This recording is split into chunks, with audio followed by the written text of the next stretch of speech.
I was asked to talk a little bit about the damage to concrete buildings in the Kaikoura earthquake from 2016.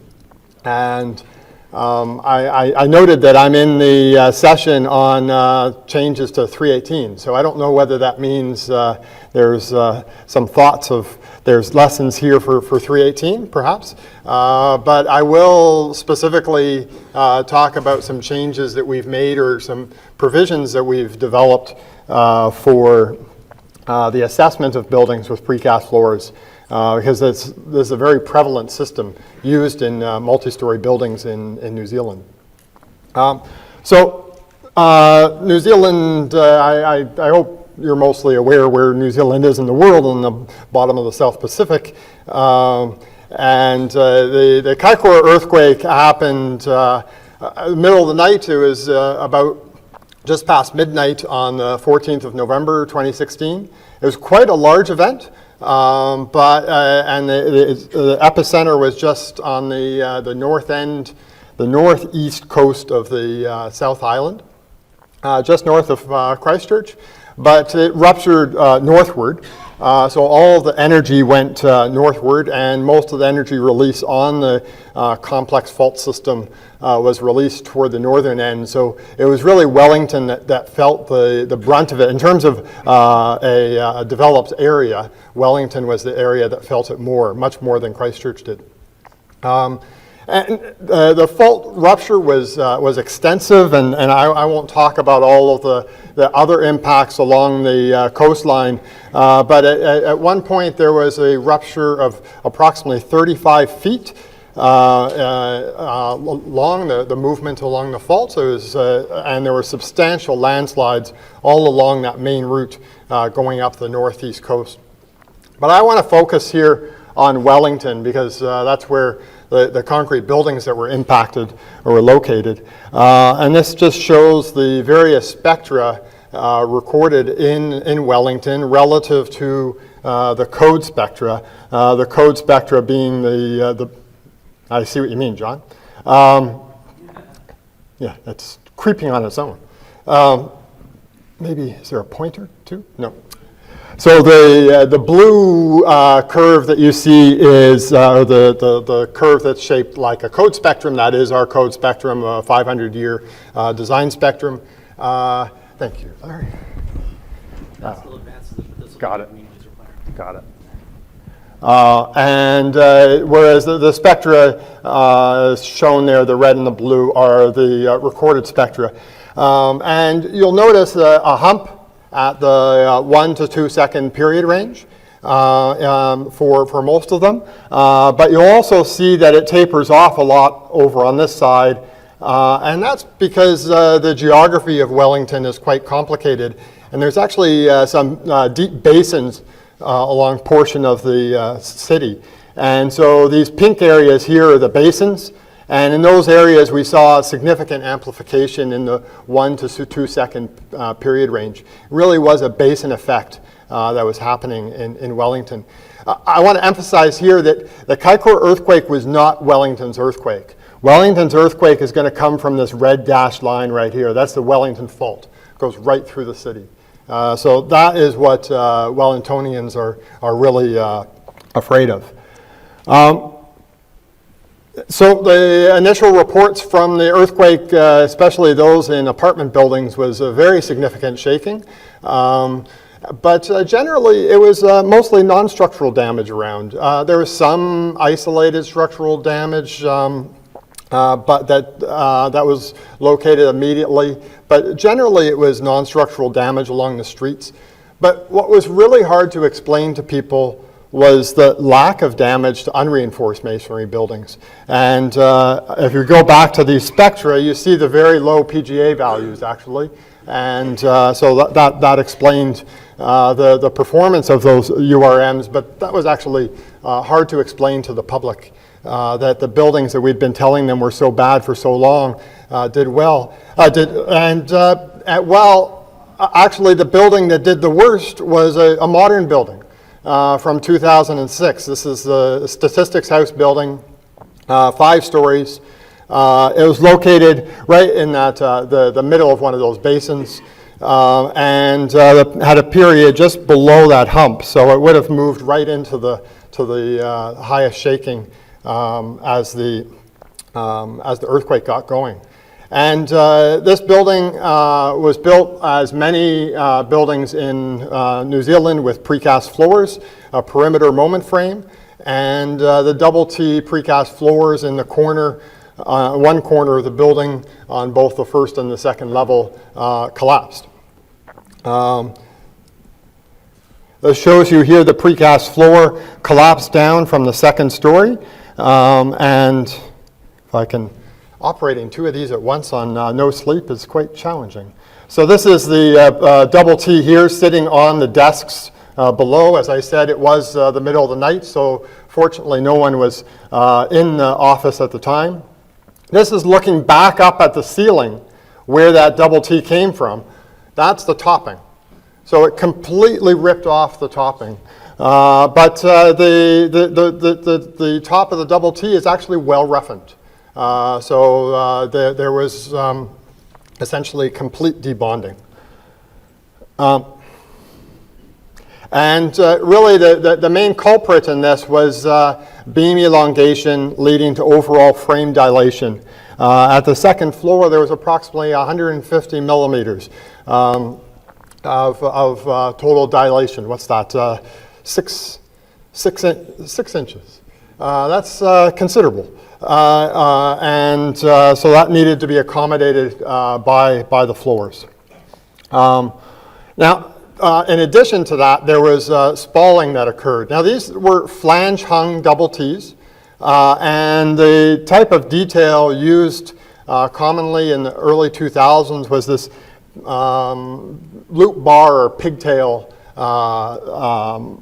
detail, where essentially there was a loop bar that came out of the double T, and then the cast-in-place topping was cast on top with an additional bar cutting across under that loop. So when the earthquake comes along, and it moves it, shakes in one direction, and there's a relative rotation between that support beam and the precast floor, you get a spalling of the back of the unit. And then the photo there shows you the loop bar sticking out, and clearly the whole back of the unit has spalled off. Then when the earthquake pushes back the other direction, you get some prying action on that ledge, and the ledge starts falling off. So you're losing seating from both ends, both from the back of the unit and from the ledge itself.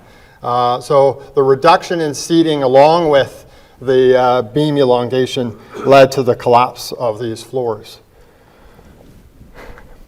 So that was Statistics House, and then slowly there was further investigation of other buildings as building owners got engineers to come in, and we started to have full recognition of this amplification of demands around the 1 to 2 second period range. And we started to notice a consistency of buildings between about 5 to 15 stories or so, and that were in the basin areas particularly, and with precast floors, started to show up with more damage. And there was concern that there may be further damage in buildings that weren't being looked at, because a lot of this damage was hidden. It was all hidden behind the ceiling tiles, hidden below the carpets. And so Wellington City Council initiated a targeted damage evaluation where they selected 64 buildings beyond those that had already been identified as having some significant damage. Selected 64 buildings and told the owners, you need to go inspect these specifically. This was a challenging time because there was no state of emergency, because in general the city was operating just fine. And so to get the powers for the city to be able to do that was actually an act of Parliament. When this inspection was done, it was found that about half of those really nothing was identified. Another quarter, there was just sort of localized damage, but a quarter of those buildings roughly had either significant or distributed damage.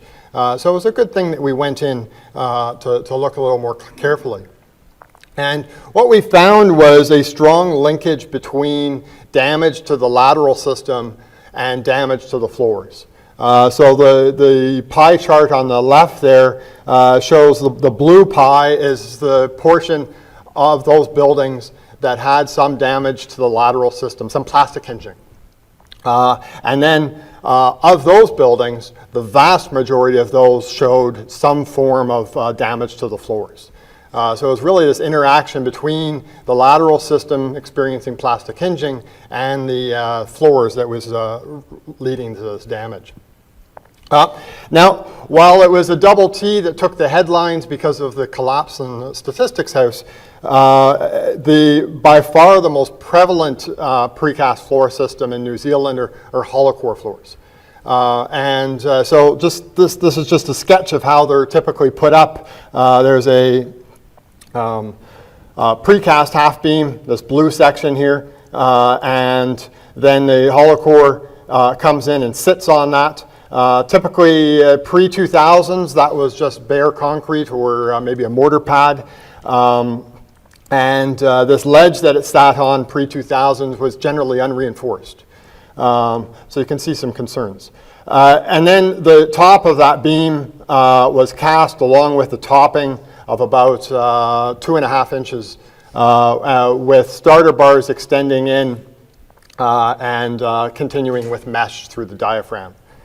And sometimes you would have some reinforcement into this unit, but generally you wouldn't. So that's the typical arrangement, and so let me tell you a little bit about some of the damage observed in hollow core, and then we'll talk about assessment of such systems. I should note, very importantly, is the seating that's provided. So typically pre-2000s, and that was really when the changes came into the 3101 around 2006. 3101 is the New Zealand concrete design standard. And so prior to that, really 50 millimeter seating was typical, 2 inches. But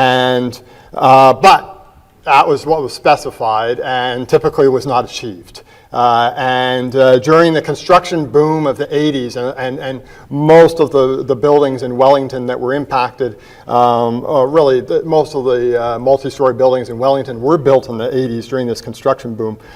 They had quite a bit of variability in terms of that seating.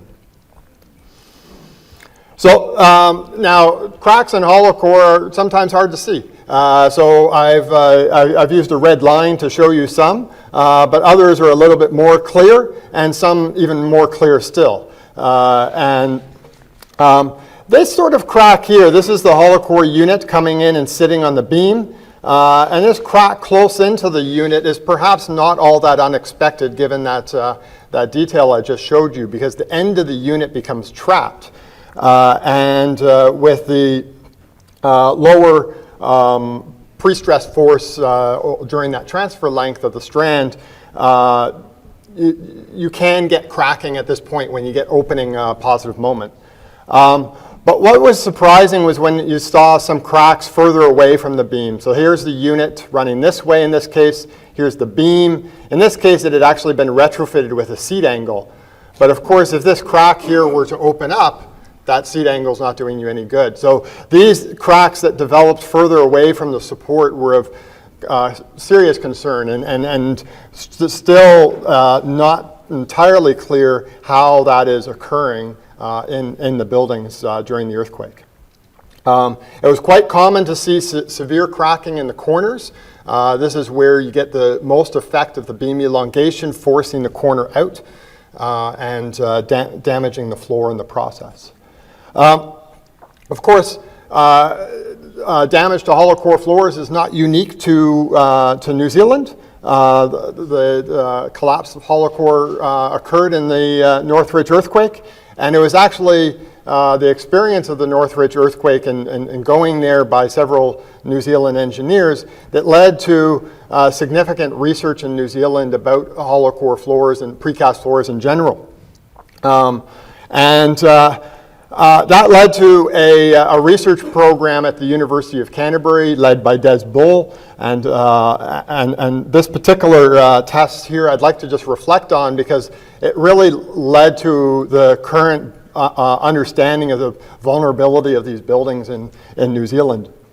So essentially they thought about a portion of a multi-story building and built that 2 bay by 1 bay frame in the lab, full scale, hollow core running this direction. This is the frame set up here. These steel arrangements is to just make sure that the columns are all moving together when it's loaded, and it could be loaded in both directions. So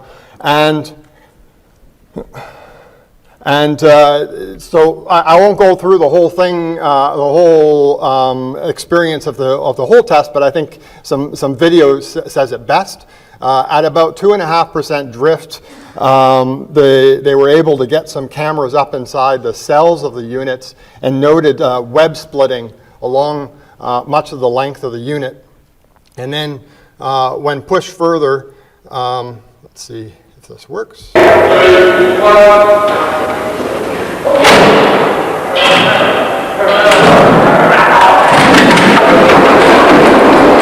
whole underside of that first unit fell. And just to say that that's not just a test. This is the damage seen in a building after the Kaikoura earthquake in Wellington. Concerned that there was web splitting and perhaps it was sitting on the edge of that collapsed behavior. What's causing this?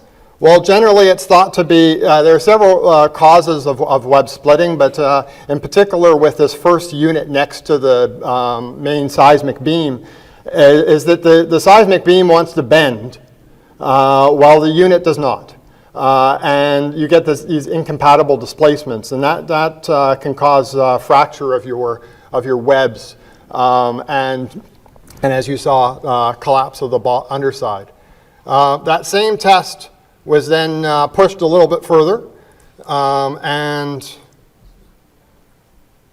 unfortunately I don't have audio for this part, but I think the visuals do enough.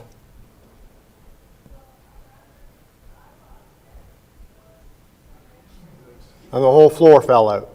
So this was a loss of seating and a positive moment failure, and essentially it was holding on by the strands until it eventually fell out.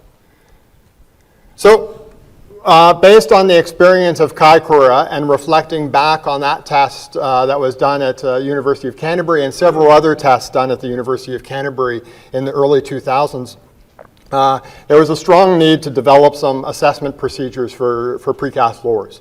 And so I'll just sort of walk through both the demand side, what's driving these failures, and then the capacity in terms of the failure modes that we see in these floors.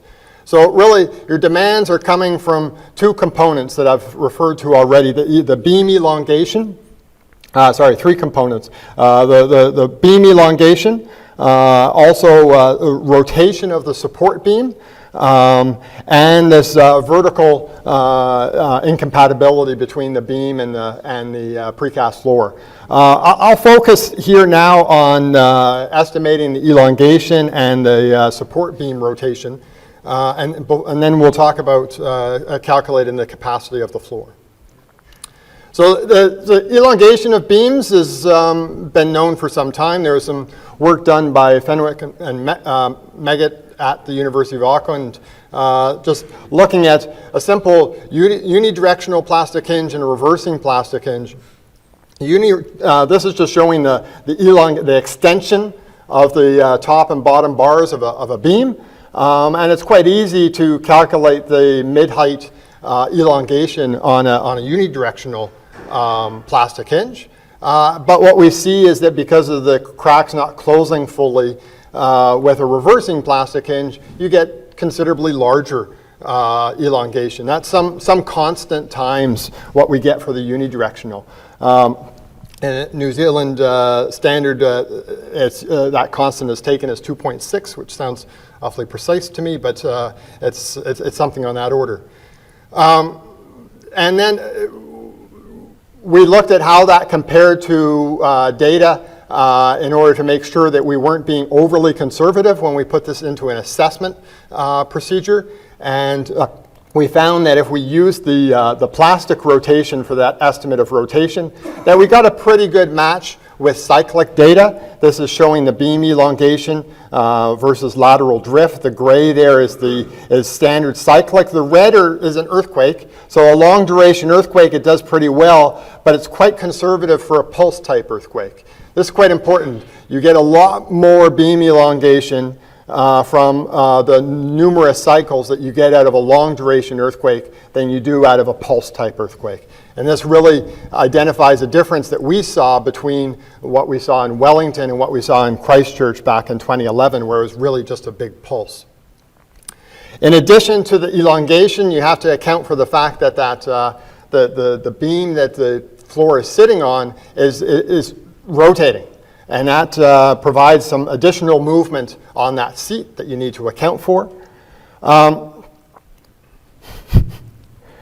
And most of the time we've been talking about frames, and we tend to always go back to frames, but actually we need to remember that walls, of course, elongate as well and can cause problems. In fact, in the Kaikoura earthquake, this photo is of a precast beam that's running alongside of a wall. And I know it's hard to see, but this black line here is actually a portion of the wall. So the wall's going up here, it's attached directly to the flange of this double T, and it ripped the flange off as the wall elongated during the earthquake. But it's not just the elongation, it's the relative rotations as well that you need to be concerned about. If you had a seat or a beam framing off of that wall, it would rotate. And in this case, that seat actually rotated and crushed the end of this double T.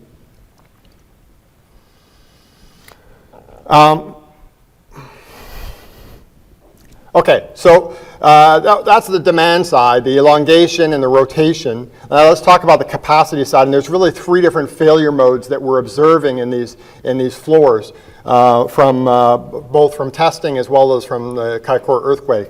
A loss of seating, a positive moment failure where the crack goes into the unit, or a negative moment failure starting at the end of the starters. And really here we're trying to estimate what is the drift at which we lose a reliable load path. One of the real big challenges here is that there's lots of unreliable load paths on these systems once you start getting these failure modes developing. But we can't count on that. So we want to estimate when do we lose a reliable load path. So fortunately, we have some data to go back on that was being done on smaller sub-assemblies after that big super-assembly test I showed you, basically taking a hollow core unit and sitting it on the beam and then rotating the unit rather than rotating the beam, just relative rotation that matters, and imposing elongation. And so a whole series of these tests were done by Des Bull at Canterbury and his students, and we looked at the drift from those tests at which they lost reliable load path. So let's talk about those three failure modes using that data. So loss of seating, a lot of this is coming from the spalling that happens, right? And so we saw lots of spalling during the Kaikoura earthquake, even in cases where we had low friction strips, where just the bearing on the beam would cause the spalling at the edge. But often the spalling is quite limited, and it happens gradually as the drift gets bigger. As we saw with the statistics house, really you get sort of two bits of spalling. One is at the back of the unit, where you leave a piece of the unit behind, and that happens very early in the loading of the connection. This is a cyclic response from one of those tests, and you can see the fracture of this little piece back here happened at very, very small drifts. And so that essentially is taken off right away. So we say there's a spalling of 15 millimeters right off the bat, regardless of your drift. And then as you increase your drift past 1%, you gradually increase to larger amounts of spalling. And yeah, so and that's really, that gradual increase is really this ledge spalling off slowly, sort of sloughing off with repeated cycles. So in a positive moment failure, really I think of the positive moment failure as either you're going to get a crack at the back of the unit, in which case you're getting a loss of seating as your critical failure mode, or if you maybe have a bit of poor bond to the strand and you've got a weak section there, perhaps you get a crack through the unit, and that's your positive moment failure. And we saw that in that big super assembly test I showed you. Really, though, that was a positive moment failure where the back of the unit was left behind. And we started to see these cracks at the end of units during the Kaikoura earthquake that suggests something was developing there as well. And then finally, negative moment. In the case of negative moment, the way we decide to identify this is really just through a force check. And what we're concerned about is really moments generated due to deformation compatibility between the support beam and the precast floor. So here's the support beam rotating out, here's the precast floor. So this bar, the starter bar, gets strained. And so if we say to take that to the max of overstrength, then you can hang the gravity loads off of that and put your moment capacity. And really that moment capacity just drops off at the end of the starter bars. And if you intersect there, then you're vulnerable to a negative moment failure. And what we say in the guidelines is that if you intersect there, then really you're vulnerable to this negative moment failure. You've triggered it, and your drift limit is 1% drift. Because this is a very significant, very brittle failure mode, and tests tend to show failure of these systems between 1 and 2%. What's interesting here is that maybe a bit counterintuitive. Really, you need to beware of low gravity loads because you end up with a moment diagram a little bit higher up, and you have to beware of strong starters. Because that pulls up this moment at the end. So using these procedures, and I've cut across it very quickly for the purpose of this talk, and could give any of you more details if you're interested. But if we apply the procedures to the assessment of drifts relative to those tests I showed, it's a bit conservative perhaps, but given the very significant lack of data here, we're happy with being a bit on the conservative side. And so with that, I'll just wrap up. The Kaikoura earthquake really impacted Wellington, and we saw quite a contrast in the impacts in Wellington relative to Christchurch back in 2011. And that was really related to the earthquake itself, one being the Christchurch earthquake being a very short duration earthquake, the Kaikoura earthquake being a much longer, many more cycles, which led to more frame elongation and more floor damage. And so that was the prevalent damage mode that we saw. Most of the damage that we saw were in the buildings constructed during the construction boom of the 80s, when there wasn't really very good understanding of the compatibility between the floors and the units. Really ran into trouble around inspection of this damage, because as I said, most of it's hidden behind ceiling tiles and carpets. And it's really, the experience has really led engineers to think these floors are relatively fragile. And once they crack, once you see any cracks in the webs, how do you fix that? It's not very easy to repair, and so there's a move away from using hollow core floors in New Zealand now. And I gave you a very quick introduction to some of the aspects used in this assessment guideline. I've given you the website there. That website actually gives you access to all of the assessment guidelines used in New Zealand, and you'll find the latest provisions for the concrete buildings, and within that an appendix specifically on precast floors, which I've talked about here. So with that, thank you very much for sticking around to the very end.